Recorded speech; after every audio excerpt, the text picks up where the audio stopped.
Crescent City Steakhouse, a true neighborhood restaurant operated by the Vojkovic family since 1934, is the oldest steakhouse in the city of New Orleans.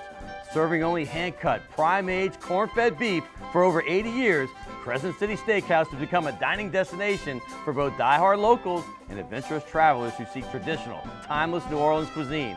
Crescent City Steakhouse, 1001 North Broad, on the corner of St. Philip, in the heart of New Orleans.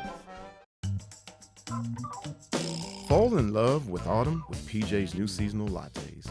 Our pumpkin latte brings you all the flavors of a pumpkin pie with hints of cinnamon and nutmeg, like your favorite holiday dessert in a cup.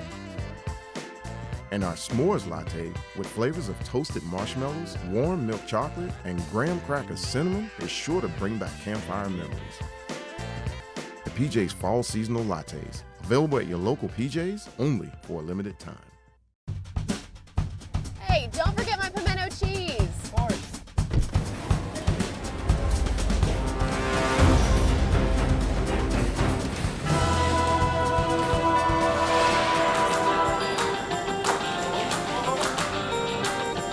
It's okay, I'll take it from here. Hey, the guy get a seat! For the love of palmetto cheese.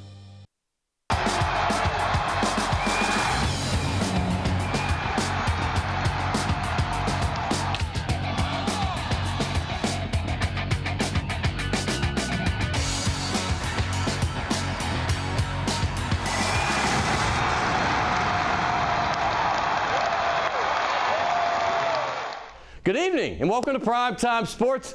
Hey, what a baseball season it has been. And by the way, the Natty is 15 days ago and I still can feel it. LSU fans are still on cloud nine. By the way, this is the first time in history in college baseball and basketball that the same team, LSU Tigers, won a title in both sports. Yes, it was women's basketball for obviously the Tigers there, but that was still a great accomplishment. LSU makes history, as you see right there. No team in the history of the NCAA has done that in the same year. Congratulations to Kim Mulkey and, of course, Jay Johnson. And speaking of Jay Johnson, how about this? I watched the draft. I talked to him Sunday afternoon. He said, I'm in Seattle. I'm going to be doing something with the draft. I thought he was going to just be interviewed. But no, he was on the set. He was on the set with the three other announcers. He did a fabulous job, and he got to see his players drafted first and second. One of those guys he recruited, of course, Paul Skeens, went first from Air Force through the transfer portal. And, of course, he inherited Dylan Cruz. And what a career these guys have had that 1 year. You see Skeens, first pick, first round. You got to love that. He's going to the Pittsburgh Pirates. There was a lot of speculation they might take somebody to go cheaper because these guys are obviously going to be expensive. They shun that high school crowd thing and JC guys to take Cruz and obviously Skeens. Cruz is going to go to the Nationals. And what a career he had. Golden Spikes Award this year.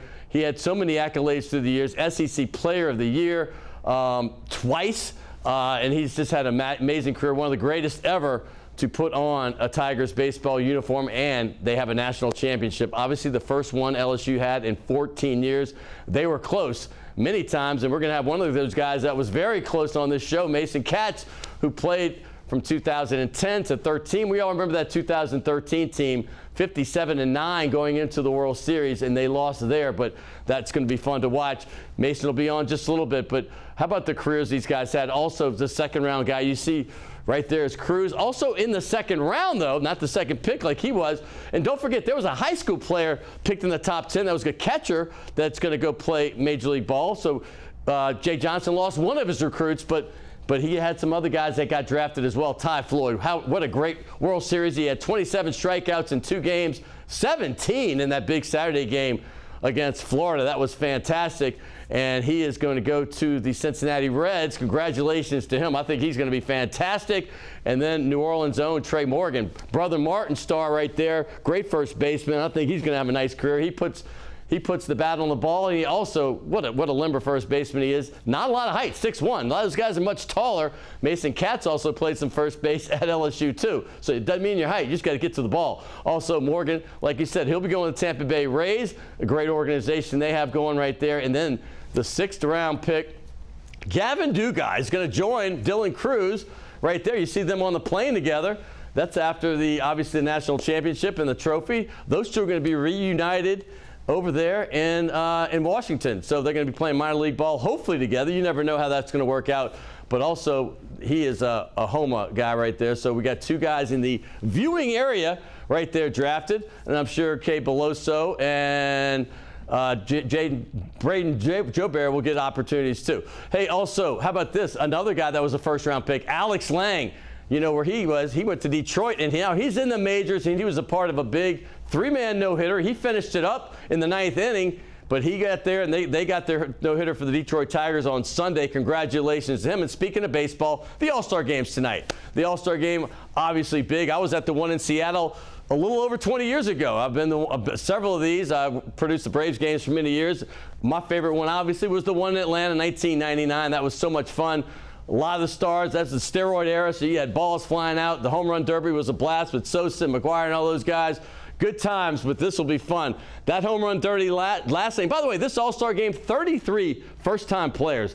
I don't know, I've never seen that. I've been around it, 33, so there is definite change in the guard. That picture you saw, home run derby, Julio Rodriguez, he put on a show last night. Remember last year, he came out of nowhere and beat Pete Alonso? Well, he did it again. It was a first-round matchup that everybody was looking forward to. That the way it works is 8 guys in there. They go one man against man, the 4 different matchups. Well, he was the final one. Rodriguez hit 41 home runs. Alonso didn't know what hit him. He had to go next and try to match that. He couldn't do it, but he might have petered out because he got 20 in the next round against Vladimir Guerrero because he became a huge favorite for that one.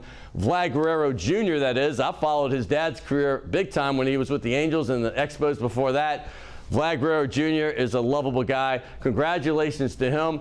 He beat him, and then he went on to go in the finals and win that for his first one. If you might remember, he got edged in 2019 by a rookie, Pete Alonso. So he got his just desserts and got this because he hadn't competed since then. Obviously, there was COVID the next year. He decided not to compete the next couple of years, but he came back and he won it. So congrats. So that All-Star Game is tonight. Hey, we're going to have a fun show because this is LSU. And don't forget the Saints. Their training camp is going to start in 14 days, 2 weeks from today. There you see Derek Carr, the new quarterback. That was at mini camp.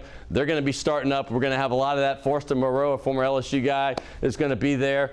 I've been talking to him and his sister, who's done some great things in track. We might get them together. Remember we had Billy Good's kid, William Good, who played at Jesuit, who's now going to Tulane. Well, that's their stepbrother and sister. And so his sister won a title for the University of Texas in track this year. They won a national title. So lots of titles around here right now. Also, we talked about what's coming up today. Mason Katz, I mentioned him. He was LSU star back in the day. Him and Rafe Rhymes, it seemed like they were intertwined. We're going to talk a little bit about them, that team, and also about this team and what he thinks about what they did. And also, one of my favorites, he's been on many times. I haven't had him on in a year, but Marlon Favorite. I've known this guy since he was in high school and I was living in Atlanta. We had a big recruiting show. We flew him up to be on that. He's also a musician. He does so much. I was on TV with him for a full football season. We did the 2014 year, the year Jesuit won their first title in half a century. That was a lot of fun with Marlon.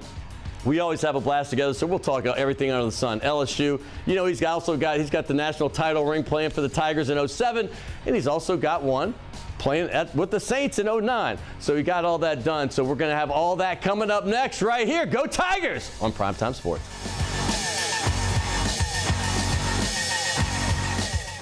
Can I tell you a cat joke? Just kidding.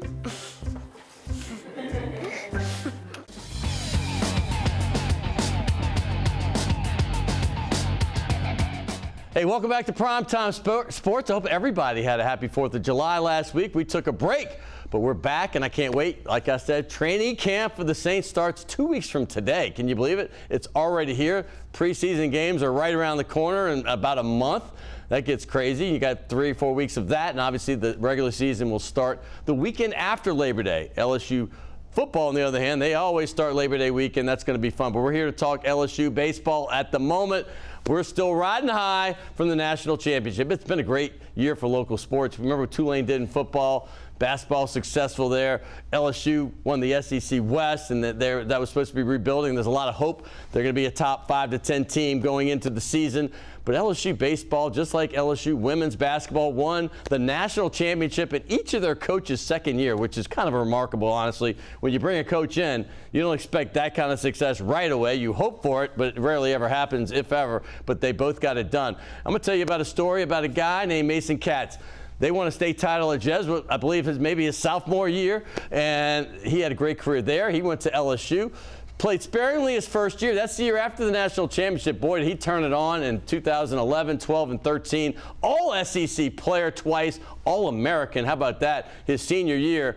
And he had some big numbers. When I say big numbers, they were giant compared to what everybody else was doing because it was a dead ball era. The bats were dumbed down.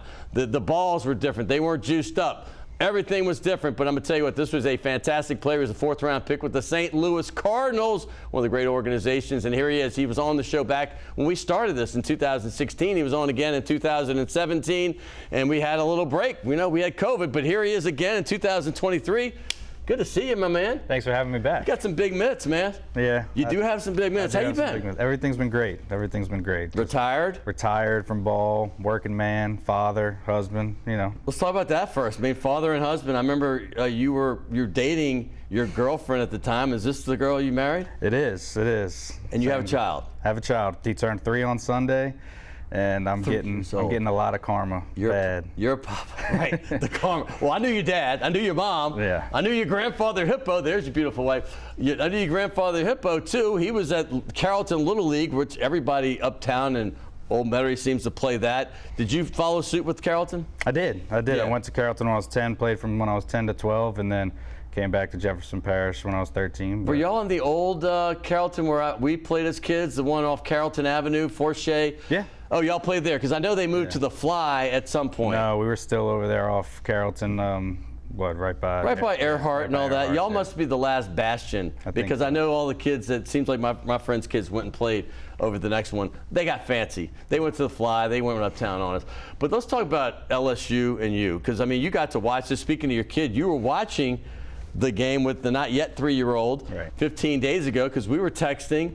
And I just want to take you back because you played in the World Series 10 years ago, right? And I think the stadium had just opened up at that time. It wasn't Schwab. It was TD Ameritrade. TD Ameritrade. But I remember thinking that stadium was not going to do LSU favors. I mean, because it was big and vast. You talk about that real quick. Yeah, it didn't help us at all. We hit a lot of balls that we thought were going to get out. And like you said, it was dead bat, dead ball era. So you look at balls now that they're hitting. I mean, the opposite field home runs they're hitting right now is something that didn't really. It's crazy. Right. At this rate, didn't exist when we were there.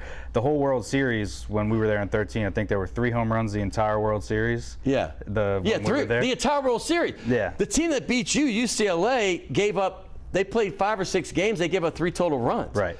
Y'all beat them. You had a home run. I did. 2-1 game. Yep. And I remember why you hit the home run to score. Yeah. With 3 home runs the whole World Series. Now there's like 3 a game. That's every game, by the way. He's not talking about that's every game. That should show you everything you need to know. He hit 16 home runs that year. The team LSU hit 48. That's everything. LSU hit like 130 this year. They hit 188 back in 1997. So eras, they were trying to dumb balls down. People were getting hurt. I mean, pitchers were getting clocked in 97 and 98, 99, 2000. So they brought it down. But when you look at numbers, it's funny because I talked to Patrick Coogan once when he's on the 97 championship team with Doug Thompson, those guys. He was talking to the group, you know, maybe your era, maybe a little before when they weren't, and the pitchers were bragging about their ERAs, and they were looking at his numbers, which were like in the high 3s or low 4s, and he's like, listen, boys, do your research. Y'all had a different era. Of course, and you had the opposite because you were a hitter and you didn't get to put up the numbers, but you obviously were great because your numbers were vastly better than most everybody on your team. Yeah, for him, high 3 ERA in the -5 era is like a sub-1 ERA. Right. That may be a little exaggerated, but it's close, right? I mean, pretty much. I would say a 2 is like a 5, right? Right. And in our era, that's pretty accurate, I would say. Well, you had fun. I mean, listen, you were a fun-loving guy. I was living half of your LSU career, I was still out of town, but I flew in for a lot of games, particularly regional, super regional stuff. And I moved back in 12, and then that's your 2 years. I remember Stony Brook was the 12 year, right? That's right. And I'd bring my kids with me. They would come in from Atlanta. We'd all come in. It was a big deal. LSU baseball was big for us. And I remember that disappointment because y'all were really, really good. Yeah, we were. That was a tough finish, but I mean. Well, let people realize what that was. Stony Brook was came in the regional, and LSU was touted. They'd won the title 3 years before. They thought they had title aspirations, and they came in. And Stony Brook, I knew was going to be a sleeper. Everybody, they could hit the darn ball, man. Yeah, their lineup was, for that, especially that weekend we were there, was one of the best lineups that we had seen, that I've seen, like one of the best offensive weekends that I played against my whole college career. It was. Isn't that crazy though? It was just something they wouldn't strike out. We had Aaron Nola, Kevin Gosman, and Ryan Eads, first rounder, second rounder, and they had no problem. It was just one of those weekends that they were on It was fire. nuts because it's almost like that year Coastal Carolina came in because they ended up winning the whole thing. Right. Some of these smaller schools can put something together. And I remember, the 2013 year, since we're talking World Series, was, that regional. I remember you got through that. You got the Super Regional. But you go to the World Series and you look around. UCLA was one of the top seeds. North Carolina was #1 seed. But y'all were 57-9 after the regional and Super Regional, going into Omaha. So what were your thoughts going into Omaha and your confidence level? As high as you could get. We felt like we were the best team. We still feel like we were the best team at the time. We just fell into a slump in 2 games. We lost 2 and got knocked out. It was unfortunate. Tough ballpark. We hit I talked about it with Coach Maneri every time I see him. We talk about Jacoby hit 2 balls, Ibarra hit 2 balls that we thought were all gone, no doubt, and flyouts. I say it all the time, and I'm not anything part of this team whatsoever, but I hate to make excuses for that team, but that stadium was brand new. And anybody that knows the old great, obviously, Rosenblatt Stadium was a hitter's ballpark.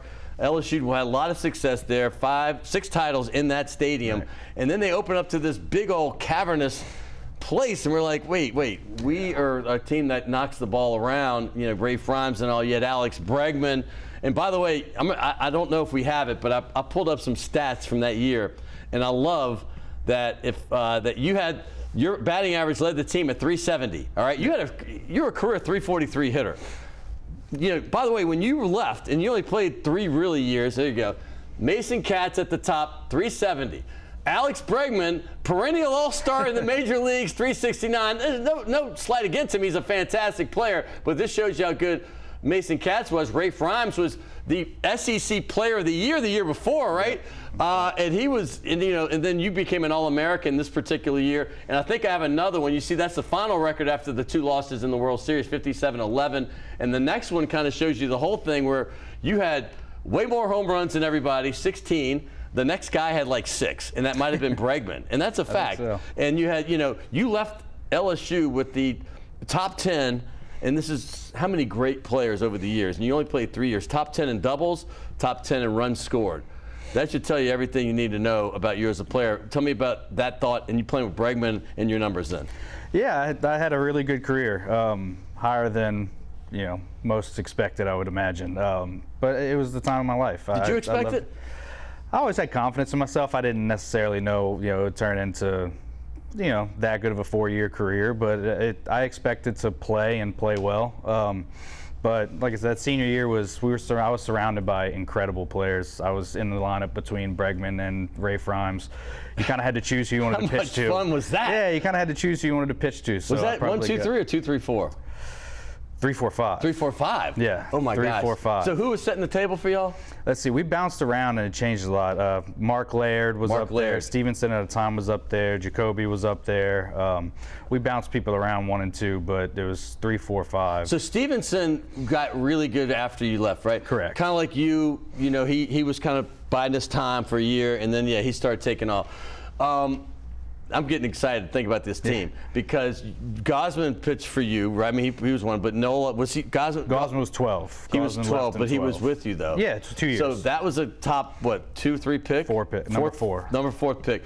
Aaron Nola. Number 7. Number 7, but, that's probably money reasons because he could have been much higher. We know Aaron Nola, but you played with some stars. And I'm going to say one thing. I remember watching the World Series one year, and you had Nola pitching against Alex Bregman. Yeah. I mean, how great is that? These are 2 guys that you were in the dugout with all the time. What's that like?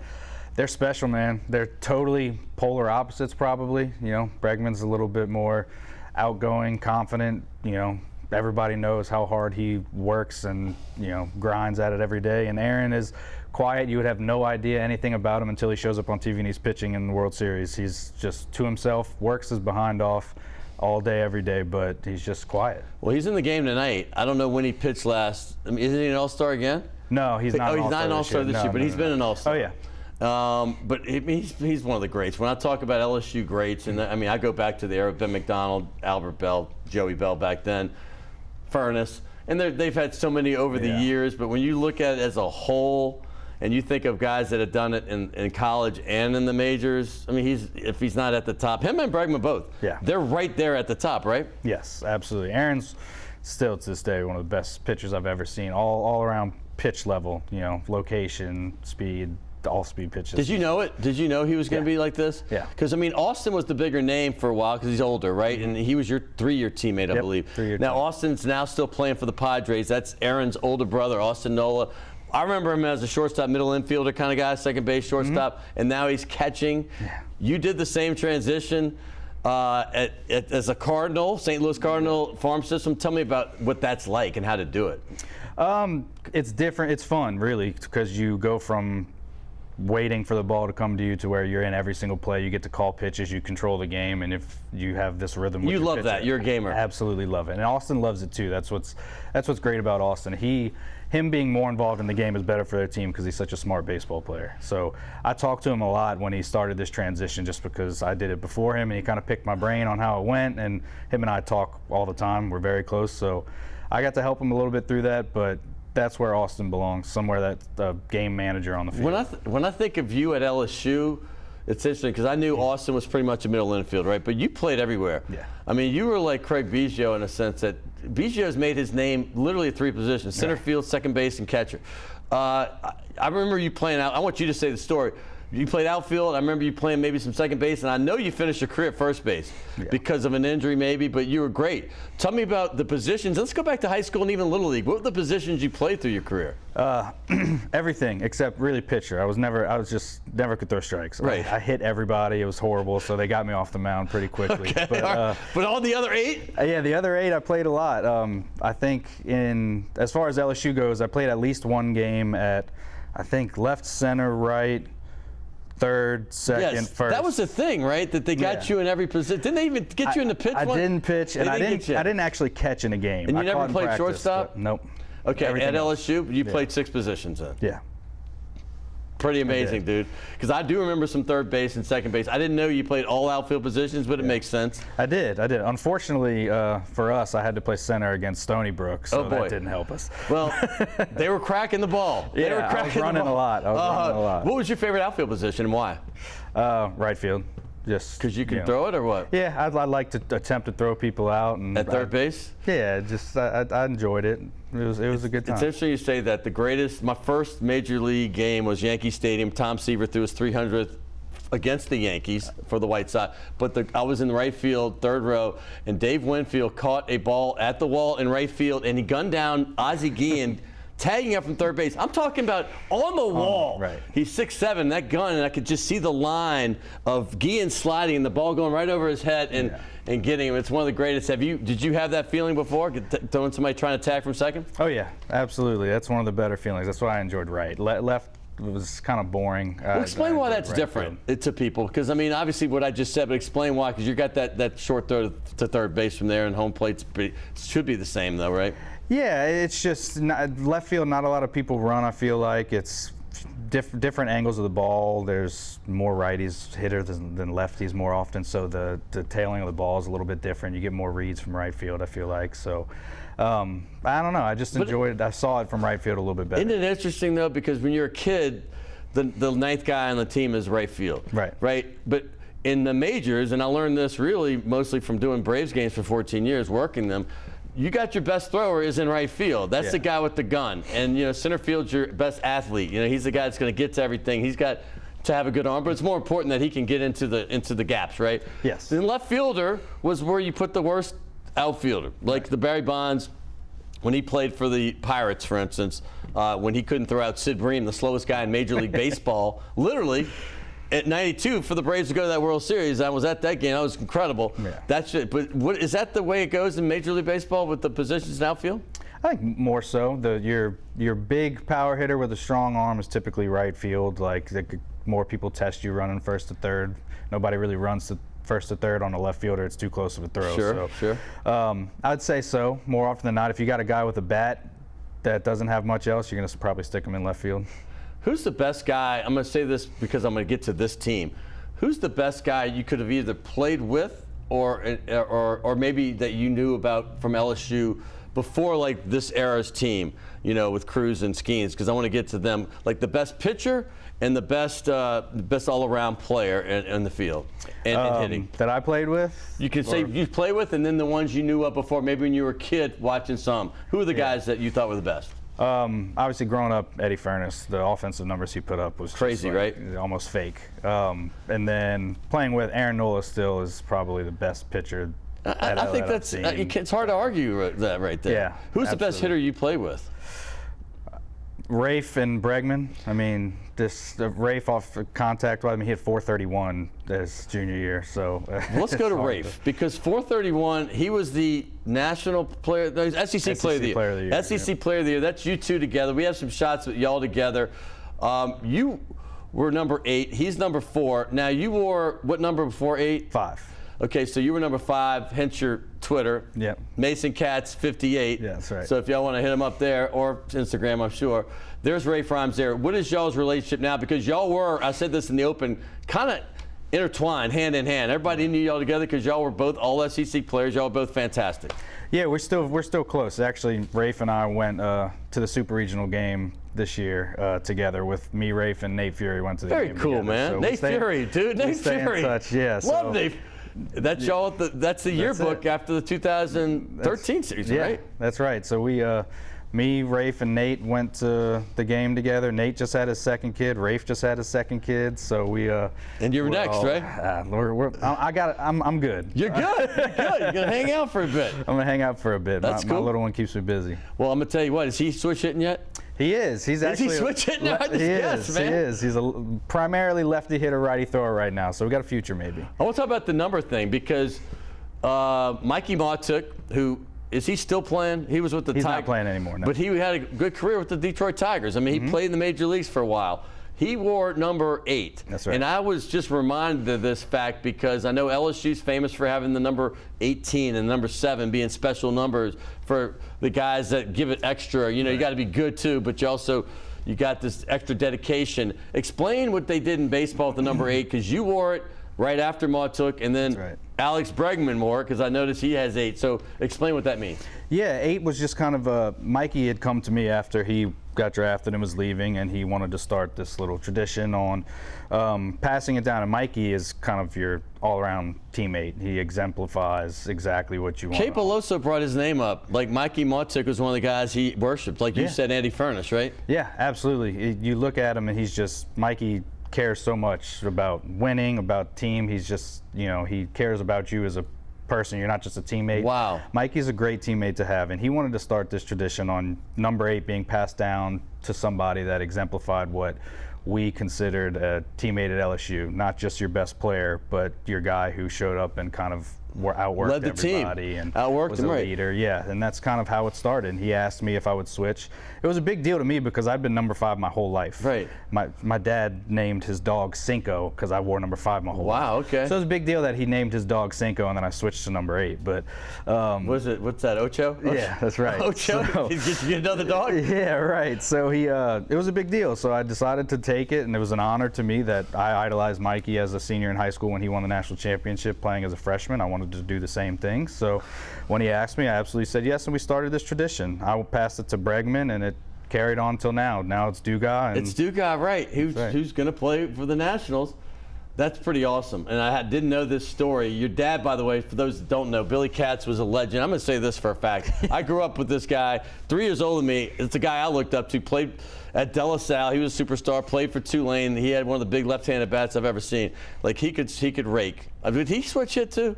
Probably. I don't mean, know. but he was fantastic. So you had it in your blood. Your grandfather, Hippo. Is it okay to call him Hippo? That's all we what call everybody calls Everybody calls him. Okay, Yeah. I didn't want. I was thinking, No, is that bad? everybody. No. His grandfather's a legend too. His grandfather was Carlton Booster's dude. Like he was at everything. You know, he was the one judging everybody. You had to pass through him, and you weren't going to be nor player without him. Thank God, because I did that for 5 years, and he was one of my main guys. I loved your family, love them all, loved your game. But when you look back at the entirety of your career, minor leagues for 5 years, LSU 4 years, Jesuit 4 or 5 years, you know, Little League at Carrollton, man, that's a lot of years of playing baseball. What are some special things that you think about, man? Really the relationships. Everybody, the common question I get now that I'm not playing is, you know, do you miss it? And Yeah. the game itself is probably what I miss the least. It's the Camaraderie. the boys, the Camaraderie, locker room, right? the camaraderie, Yeah. the relationships. And luckily I've had such good teammates and relationships that I keep them up, you know, as much as I can. Like I just said, me and Nate and Rafe went to the How game fun was together. that, by the way? It's awesome. It's so good to get together. I play golf with Nate as much as I can. You know, he gets to play a lot more than me. He's So lucky, fans you come know, up to but- y'all. I mean, what Yeah. is that like? Because I know sometimes fans would be like, maybe they want to be left alone.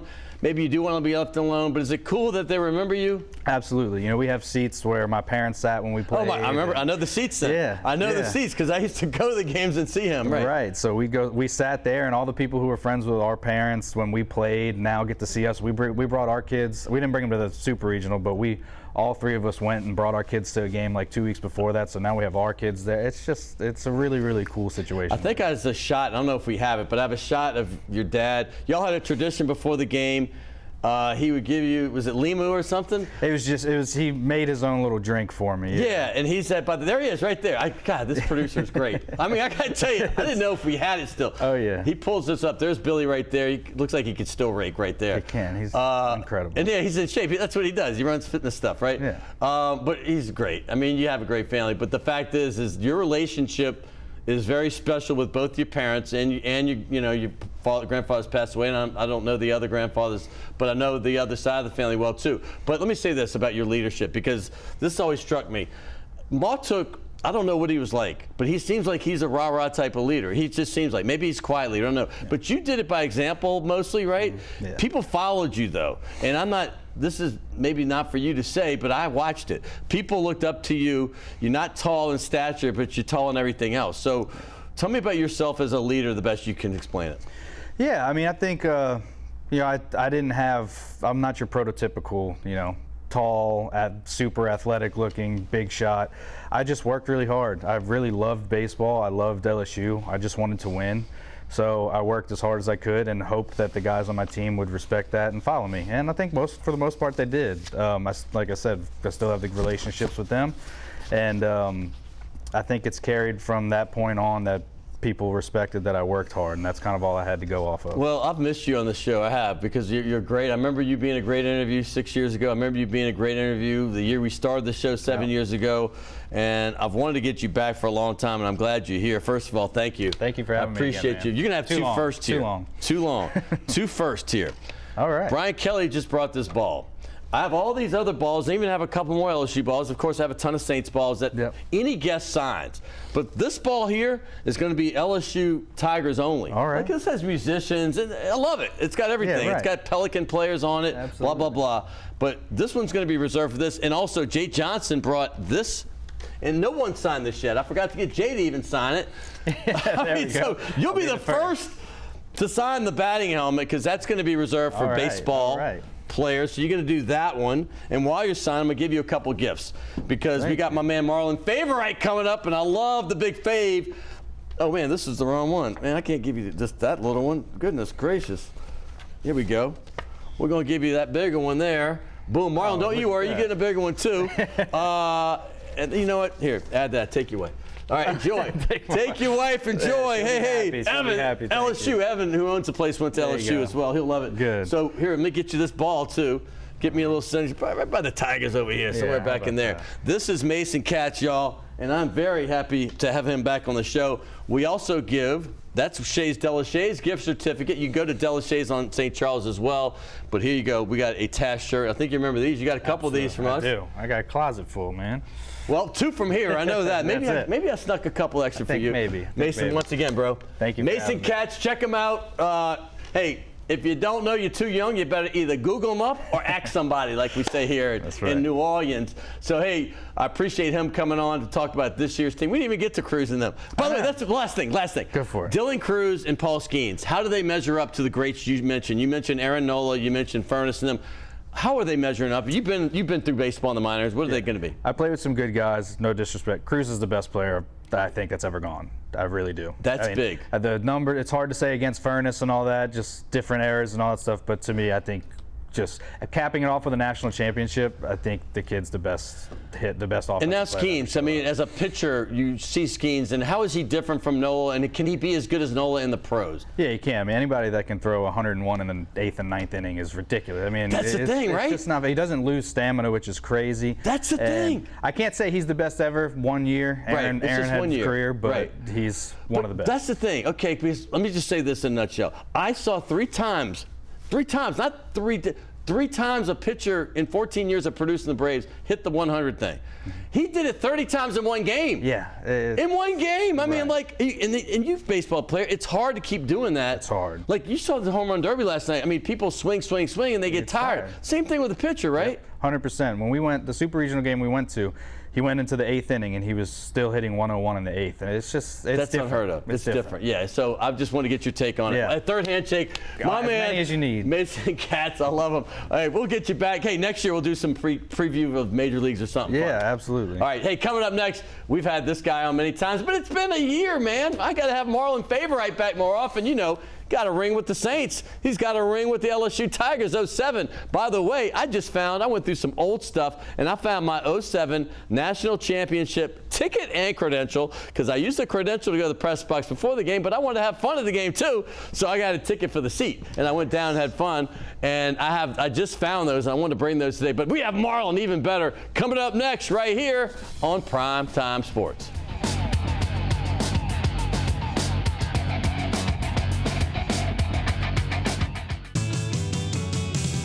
Rock and roll will never die. It's old New Orleans, my oh my. Come on, baby, let's go rock and roll at the city lane. All night, let's roll, let's rock and roll. Baby, do the rock and roll at Mid-City Lanes, the home of rock and roll. The recent devastation from hurricanes have caused insurance companies to significantly raise their rates. However, most of them are offering large discounts if you install a fortified roof system, which uses larger nails and has a much stronger, resilient base underneath the shingles. The fortified roof professionals at Skyline Contractors can install these new roofing systems for you. More information is available at 504-355-6845 or at skylinecontractors.us. Max Durbus Realtors has been providing commercial and industrial real estate services to its clients for nearly 100 years. Since 1934, Max Durbus has been locally owned and operated throughout the greater New Orleans area, including the North Shore, Hammond, and even the Mississippi Gulf Coast and beyond. We focus on your commercial real estate needs so you don't have to. More information is available at 504-733-4555.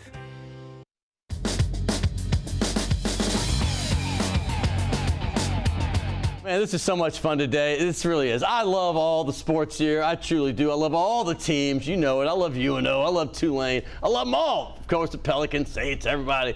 But, man, there's something about going on right now at LSU. They got some things happening, man. I'm going to give some props to Athletic Director Scott Woodward. He's hiring some people that are getting things done.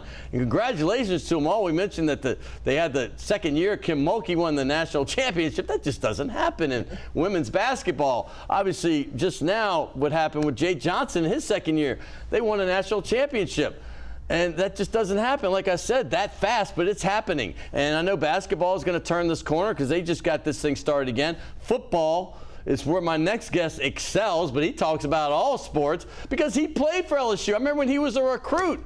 coming out of West Jeff via Shaw. He came out as one of the top defensive linemen in the country because that's all we took in Atlanta when I was doing this show, Countdown to Signing Day. We had the best of the best, and we featured them. You could be in California. You could be in state of Washington, Georgia, and Louisiana where they pop him out, and he was one of the best. His name is Marlon Favorite. That's right. I have pictures of him back when he was in high school, and we featured him. And then he was a great musician. I remember this guy was rapping with me on the phone when we were just talking, because I would talk to all the guys that were going to feature on the show and just get their outlook on maybe where they're going to college and what they do well. And he was just a great guy. I knew he was going to be great in life, and he certainly is. He's got a great family, and he's been on this show many times. Y'all know him around here because he's in the media all over the place. ESPN, he's been on everybody. He's been NFL Network. He's a man. He's a Renaissance man. I mean this. And I got to work with him for a full football season. We did every game together on the CST Game of the Week, Cox Game of the Week. There we are. There we are. Hello, somebody. Hello, somebody. We cut his teeth together with me, and I loved it. And we had so much fun. But I'm watching him grow in the business, and he also has a great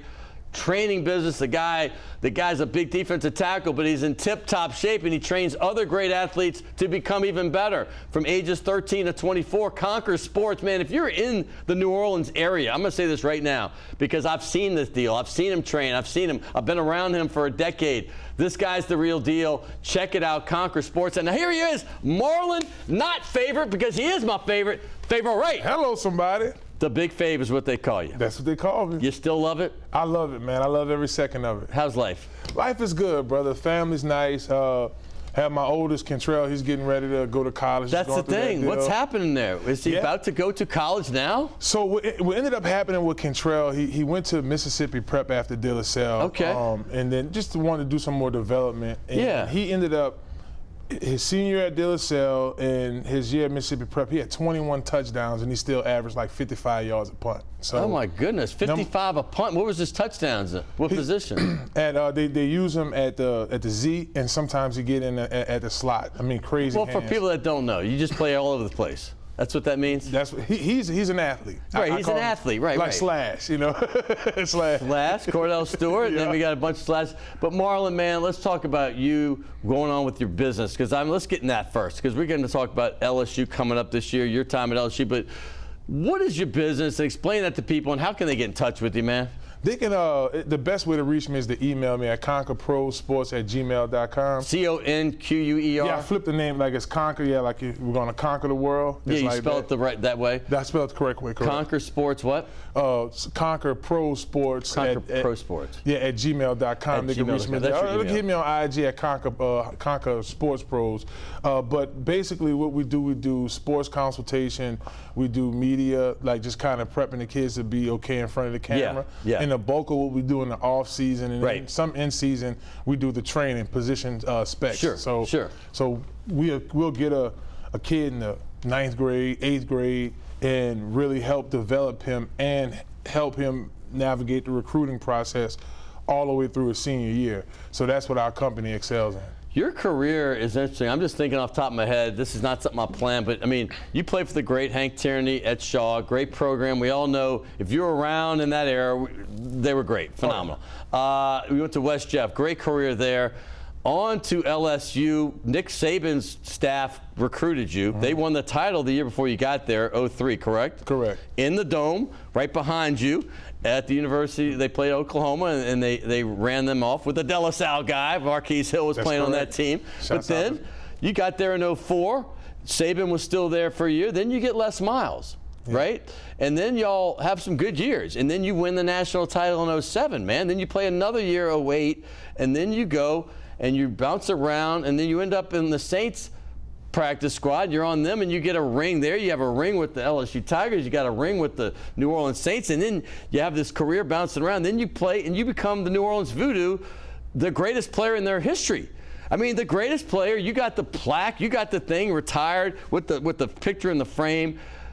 I just spread it out off the top of my head. And tell me about what this career has meant to you professionally. It's been a blessing. Collegiately? Yeah, collegiately as well. It's been a blessing, a rare journey. Most folks will look at it as just being lucky. It was mastering the art of timing too, Scott. I mean, you mentioned 03 and making that decision to go to LSU. And I noticed this with the players even now. When you play for your home state, you're going to play exceptionally well. So that energy was there. I mean, that's interesting. Playing with Glenn Dorsey and Tyson Jackson, you know, a lot of these guys, even before us, like to me, in my opinion, Glenn was probably the greatest interior lineman.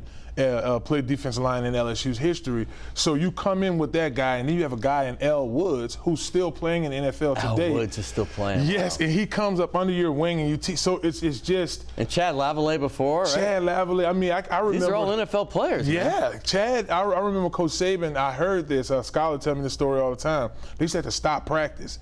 Like they couldn't get any of the offensive plays off. So I mean, he dominated like that. So it's just so quick off the ball, right? Yeah, and that's the coaching too, right? Yeah. You arrive at LSU. Well, Pelini was Saban's last year, right? So you have that entire staff. Like you look at that staff, Scott. Look at you wreaking havoc over there. Oh yeah, that was poor Ole Miss Rebels. Yeah, Ole Miss. I can't really say what they call them sometime on TV. Don't. Watch out there now. So, you know, you talk about Scott Woodward. He was there. You had Jimbo Fisher there. You had Nick Saban. You had Coach Kirby Smart. Like this was the cloth. These were the guys in the meetings when I was there. Will Muschamp. Think about this, man. Yeah. These are all guys that were big time. I mean, Derek Dooley was even coach at Tennessee. Meetings. Kirby Smart's won 2 straight national titles. 2 straight. Nick Saban's won now 7 more. But you move on to, like, Muschamp coached, 3 teams? South Carolina. He played at Georgia, coached Florida for years. And that's the cloth. He won a national championship with Auburn as an assistant, I believe, too. And my assistant, my head D-line coach, Travis Jones, was my assistant D-line coach with the Saints. Oh, wow. So it's that ball of coaching that I was able to experience in my time. So Conquer Sports really stems from that cloth, right? God gives you all of this knowledge. You get this book. Here's you're going to play for Bill Belichick. You're going to play for Sean Payton, Nick Saban, Les Miles. And now it's my job. You can give a blueprint, basically. It's a blueprint. You can give a blueprint on what to do. I get calls a lot of times when people want to be an agent or whatever, or just, I can't promise them anything, but I can give them a blueprint or a roadmap to, hey, this worked for me, maybe do this, just to get there and see how it works for you. But this is a great thing. If I'm a young player, say I'm in 7th, 8th, 9th grade, 10th grade, there's no doubt I'm going to you, man. No. Can you take anybody before the season real quick? I mean, yeah, we can right now. I'm not even shilling for him. I'm just telling you guys, you got to use this guy. I know him. We're local. We're located. Our gym's on the West Bank. We also have a gym out. We use a Elite Football Academy out in Baton Rouge.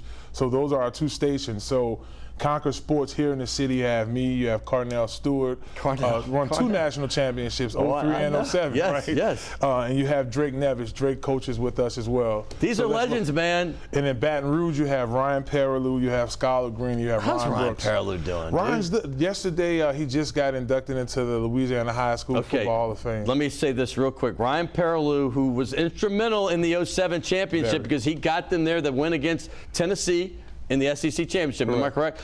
But Ryan Perilou was arguably, along with Peyton Manning and Josh Booty, the most recruited quarterback in the history of the state. Yeah. And I'm not going back to Burt Jones and Joe Ferguson because I'm sure those guys were, but that's before my time in the 60s and 70s. Archie Manning was from Mississippi, so we're not counting that.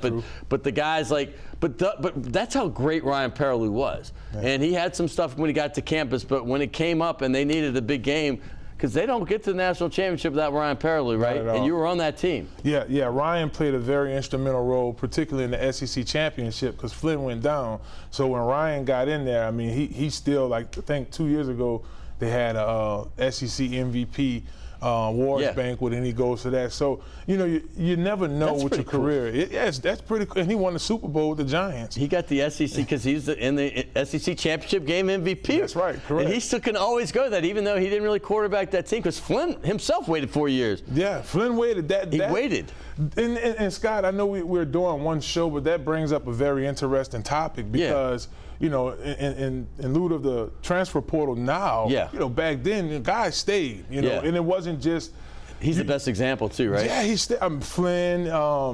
You had Marcus Randall before that. Had his little Matt Maulk before that. I mean, you had LSU back then, and I think that was the fabric of us winning games. I mean, now these coaches and ADs have a job, you know, like look what LSU did. They made the blueprint for how to use the transfer portal to win national championships. Yeah, in women's basketball, Kelly had to do it. Yeah. In football, and obviously Jay Johnson did it. And by the way, the basketball coach had to get all 13 guys because they all left. So the portal is important, right? Man, yeah, it's the portal is huge, and you know LSU just recently making history. No other team in the just like that. I mean, no other team in the history of the NCAA. So it just has won what that picture says, right? Has won a basketball and baseball in the same year. In the same year.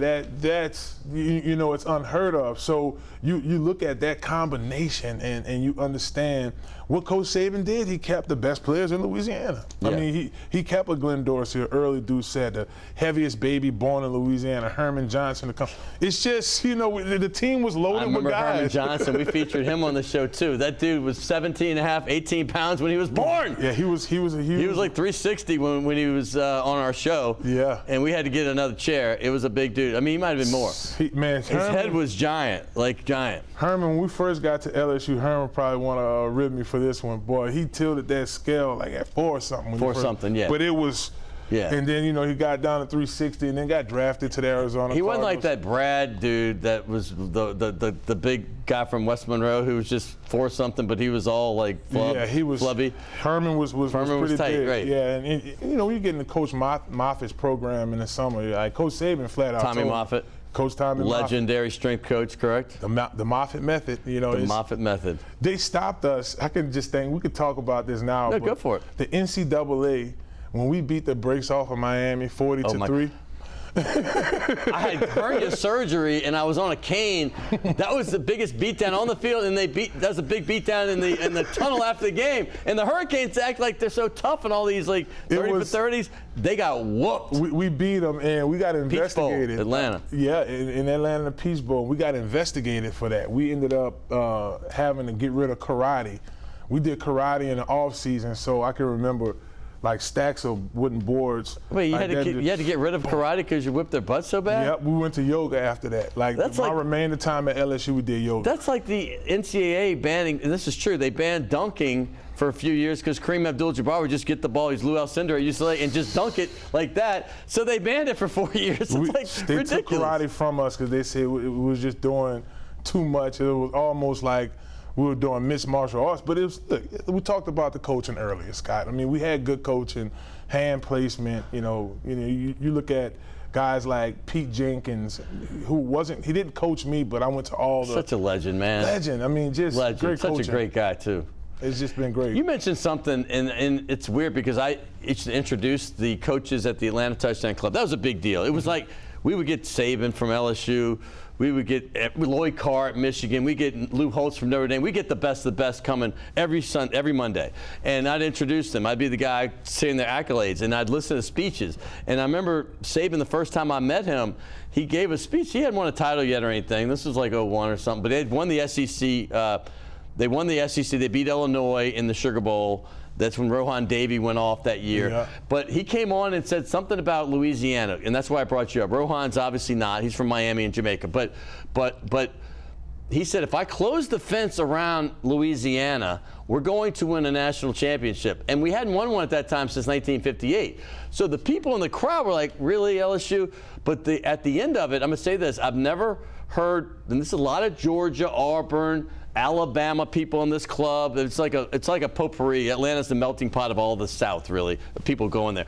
But at the end, they looked at me. They knew I'm an LSU guy, and these are former players at Georgia. They said this guy's going to win one because the way he gave the speech, they said he was so impressive, and sure enough, he put the border around. Guys weren't going to Florida State anymore, or Florida, or Notre Dame, or Miami like Reggie Wayne, and they started winning. And Marquise Hill came on the show too when he was in high school and said, I want to go to LSU because if we put the fence around LSU, same thing Saban said, we're going to win a national championship, and sure as heck they did 2 years later. They did. This state produces per capita some of the best talent this country has to offer, period. In all 3 major sports. The best per capita.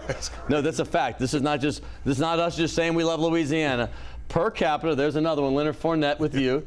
Per capita, LSU is the most meaning per capita people in the state, they have the most NFL, NBA, and Major League Baseball. I'm not sure Major League Baseball is still there, but those three for a long time, the Vita Blues of the world, had the most. So we come from a state that's talent rich. And it shows because, I mean, even the influence of the state. I mean, we bring in guys through the transfer portal and girls through the transfer portal.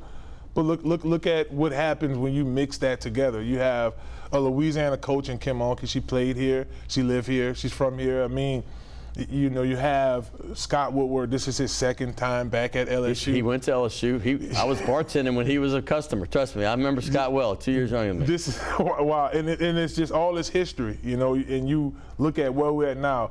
It is so much excitement going into this football season because if you look at it, from Brian Kelly started this. He really did because winning the SEC West. Right. That was huge for a first-year coach. This has been an Achilles heel for us a long time to consistently win against Saban. And then, you know, this guy came, he said that. And then basketball. What was your take as a former player when you saw them beat Alabama in the fashion they did in overtime? As a former player, what kind of pride do you take in that? I take a lot of pride. I ran like a 4.7 40 down the suites. Legit, Brandon Taylor could tell you I sprinted down this. Look, I probably, that's how I looked running down the hall. Is that you, man? Yeah, that's running. I ran a 4.99 right now. I was 3.17 at LSU's pro day. Wait. Defensive tackle, 4.99 at your weight, dude. Let me tell you, that's unheard. I knew you were fast, man. That's crazy for a big man. Thank you. And you ran that fast. You ran faster after that again. So you're still doing LSU broadcasting. Let's talk about that before we have to go. Well, yeah, we're still doing it. We're getting ready for this season. Me, Brandon, and Hunt, we're doing a pregame, postgame. It's the LSU, what's the name of it called? The LSU Sports Network pregame show. Right. And we just go on sports radio. We come on locally here on 870 AM. And we get into, it's fun because Hunt, we all a bit different. Brandon is a bit rowdy. Hunt, you know, he's a straight man. He's a straight man. And he's got the facts. I mean, he's smart, man. Yeah, Hunt's smart. I enjoy it. This is going to be an exciting season. Well, what's your take going into it? I know people want to get a layout. You know, we're ranked, and we've talked about before, anywhere from 5 to 10. I think 6 and 7 is where I think we're landing. What's Marlon favorite, who knows the system, knows who's now in it? What do you think realistically, and maybe if everything goes perfectly well, what can happen? I think this team could go to the college football playoffs, and from there we just roll dice. Everybody 0-0. They have the talent. I mean, we were there last year. Yeah. We were. You take away that Florida State game, which that's going to be an exciting game in the beginning of the year. Ooh, that's going to be. But you know, real quickly here, to break down this LSU team. Yeah. You have now seasoned veteran sophomores who went through the ringer, basically went against the best player in the in the NFL draft, and Will Anderson, right? You have Emory Jones and you have Will Campbell coming back. You have Jaden coming back. You have Josh Williams coming back in the backfield on defense. I think Savion Jones is going to surprise a lot of people this year. Yes. So it's a lot to look forward to. High hopes. High hopes. Big game to open up, though. But it's not if you lose that, you just got to start winning the rest of them. But that's not the end all. But that's going to be a big one in Orlando against a team that a blocked extra point was the difference in that game. Marlon, I love you. You know we could go full hour. Oh, brother. Thank you for having me again. We're going to give you, obviously, task shirt. I don't know if you have this gunmetal task. I don't. Oh, I like this one. It's a great color, man. You're going to love it. That's my little skin tone. Hey. Take your beautiful wife, Tanisha. I mean, over down to Shays Della Shays. Yeah, baby, and by the way, you're going to be the third person behind Mason Katz, who just did it. Brian Kelly was the first one, the head coach at LSU. This is a Tigers only ball now. Okay. As opposed to the other balls. So you're going to be the third. And please sign it to where I can read your signature, like, in a year from now. So, and I know you signed correctly, neatly, I mean. So that's Marlon's favorite, y'all. One of my favorites of all time. We go way back. We go actually back 22 years, 21 years when you were in high school. But we go back really knowing each other for 10. And it's been fun. So he's one of the guys that I love. There he is back at West Jeff. He's a Buck, baby. He's also a Tiger and a Saint, and he played for 10 NFL franchises, maybe 11 or 12. I mean, he might have snuck a few in. But here he is. I want to thank everybody. Fun LSU show. Love it. Saints training camp starts in 2 weeks, so we're going to try to do some Saints stuff next week. But Will Hill, man, I threw up Billy Katz, and all of a sudden he had a picture of him, Mason's dad. That's how good my producer is. Phenomenal. Jim and Ron, the guys that run this station, thank you very much. You do such a great job doing that. And, of course, my men in the back. Hey, don't forget Daniela, the intern who took my thing, helped me out. Logan, and, of course, Alex. We appreciate all you. We'll see you next week right here on Primetime Sports.